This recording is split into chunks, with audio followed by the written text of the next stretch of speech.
नमस्कार। Super India news TV में आपका स्वागत है। मैं हूं राजेश आर्य। आइए देखते हैं आज का विशेष समाचार। न भूलें और न ही माफ करें। पहलगाम हमले पर पाकिस्तान के जनरलों, नौकरशाहों और नेताओं की प्रतिक्रिया बहुत ही भोड़ी, उकसावे, आतंक का महिमा मंडन करने और उसके साथ बेशर्मी से खुलकर खड़े होने वाली है।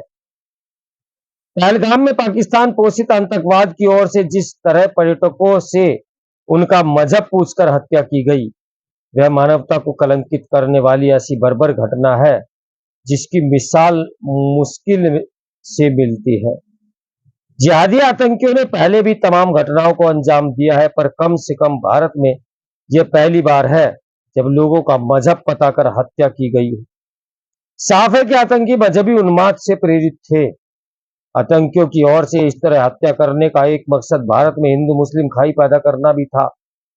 यह अच्छा है कि उनके और पाकिस्तान के इस मकसद को पूरा न होने देने के लिए भारत के लोगों ने कमर कस ली है। मुस्लिम समाज ने पहलगाम की घटना को जिस तरह विरोध किया, काली पट्टी बांधकर नमाज पढ़ी और कहा कि इस घटना से ने इस्लाम को बदनाम किया है, वह स्वागत योग्य है। देश में आगे भी सद्भाव बना रहे, यह देखना सभी समुदायों की जिम्मेदारी है। पहलगाम की घटना उन चुनिंदा आतंकी घटनाओं जैसी है जिसने दुनिया का आतंक के प्रति सोच बदला। पाकिस्तान से आए आतंकियों ने स्थानीय आतंकियों से मिलकर इस घटना को अंजाम इसलिए भी दिया ताकि वह दिखा सके कि कश्मीर का माहौल बदला नहीं और वहां शांति नहीं लौट रही। पाकिस्तान को कश्मीर में सामान्य होती स्थितियां रास नहीं आई और उसने पहलगाम हमले की साजिश रची। पाकिस्तान से आतंकी कश्मीर में घुसने की कोशिश करते ही रहते हैं। कुछ पकड़े जाते हैं तो कुछ मारे भी जाते हैं और कुछ कश्मीर के आतंकियों से मिलकर आतंक को बढ़ावा देते हैं। यह सिलसिला इसलिए नहीं रुक रहा क्योंकि कश्मीर में अब भी कुछ लोग ऐसे हैं जो जिहादी मानसिकता से ग्रस्त हैं और इन मुगालते में है कि वे पाकिस्तान की मदद से आतंक के सहारे कश्मीर को मजहब के नाम पर आजाद करा लेंगे। इसलिए वे आतंक की राह पर चलते रहते हैं। इसके लिए पाकिस्तान उन्हें उकसाता है, केवल उकसाता ही नहीं, हथियार और प्रशिक्षण देने के साथ हर तरह की मदद भी देता है। इन मुट्ठी भर लोगों की पहचान तब संभव है जब कश्मीर की जनता उनके खिलाफ खुलकर खड़ी हो। पहलगाम की घटना के बाद अनेक लोग खड़े हुए, लेकिन यह भी एक तथ्य है कि पर्यटकों पर कहर बरपाने वाले आतंकी छिपने में सफल रहे। आखिर किसी ने तो उनकी मदद की ही होगी। कश्मीर में स्थितियां सामान्य हो रही हैं, यह संदेश भारत सरकार लगातार देश दुनिया में दे रही थी। इसके लिए जहां 20 सम्मेलन से जुड़े कार्यक्रम और विधानसभा चुनाव कराए, पर कश्मीर में सब कुछ सामान्य नहीं था। वहां आतंकी और उनके समर्थकों की गतिविधियां जारी थी।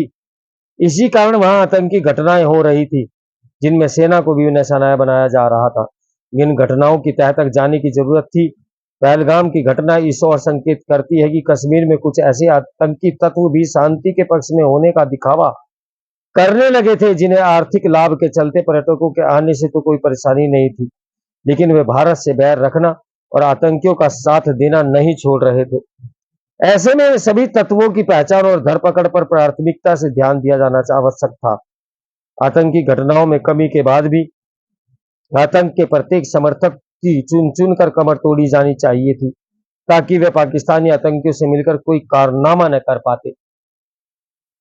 पहलगाम की घटना के बाद इस प्रश्न का जवाब भी मिलना चाहिए कि आखिर पहलगाम में जहां पर रोज 2-2,500 पर्यटक पहुंच रहे थे, वहां पर सुरक्षा के पुख्ता इंतजाम क्यों नहीं किए गए। पहलगाम के पहले कश्मीर में पाकिस्तान प्रायोजित जो आतंकी घटनाएं हुई, उसके लिए पाकिस्तान को करारा जवाब दिया गया। उड़ी में हमले के बाद सीमा पार सर्जिकल स्ट्राइक की गई। इसके बाद पुलवामा हमले के बाद एयर स्ट्राइक की गई। पाकिस्तान ने भारत की इन सैन्य कार्रवाई से सबक नहीं सीखा। वह सेना अध्यक्ष आसिम मुनीर के नेतृत्व में फिर से पुराने राह पर आ गया है। भारत ने सिंधु जल समझौते को स्थगित करके अन्य फैसले लेकर पाकिस्तान को सबक सिखाने का जो फैसला लिया है, भारत के फैसले पर पाकिस्तान ने कहा है कि यह इस समझौते से पीछे हटने का मतलब युद्ध के ऐलान जैसा है। फिलहाल जो मौजूदा ढांचा है उसमें पाकिस्तान को जाने वाले पानी रोकना तत्काल संभव नहीं, लेकिन भारत इसके लिए प्रतिबद्ध है और तैयारी भी कर रहा है। पाकिस्तान जब तक सुधरने का नाम नहीं लेता, भारत को उस पर दबाव बनाए रखना होगा। पाकिस्तान को यह समझ लेना चाहिए कि आगे हालात जैसे भी हों, उसे भारत से पहले जितना पानी नहीं मिलने वाला। पाकिस्तान ने उस शिमला समझौते को भी रद्द करने की धमकी दी, जिसका कभी उसने सम्मान नहीं किया। वह इस समझौते के खिलाफ जाकर कश्मीर मामले को अंतर्राष्ट्रीय स्तर पर उठाता रहा, नियंत्रण रेखा का उल्लंघन करता रहा और आतंकियों की घुसपैठ कराता रहा। शिमला समझौते के बाद भी कारगिल में घुसपैठ हुई और न जाने कितनी आतंकी हमले। यदि पाकिस्तान शिमला समझौता रद्द करता है तो भारतीय सेना पाकिस्तानी सेना को नियंत्रण रेखा के पीछे धकेलकर पुरानी अंतर्राष्ट्रीय सीमा तक खदेड़ सकती है। ध्यान रहे कि भारत की संसद का यह प्रस्ताव है कि गुलाम कश्मीर को वापस लिया जाएगा। पहलगाम की घटना इतनी भयानक है कि इसका प्रतिकार होना तय है। वह वक्त बताएगा कि यह सर्जिकल स्ट्राइक के रूप में सामने आएगा या पाकिस्तान की कमर तोड़ने वाली किसी बड़ी सैन्य कार्रवाई के रूप में या अन्य किसी रूप में। पर पहलगाम में जो नरसंहार हुआ, उसे न तो भूला जा सकता है और न ही पाकिस्तान को कभी माफ किया जा सकता है।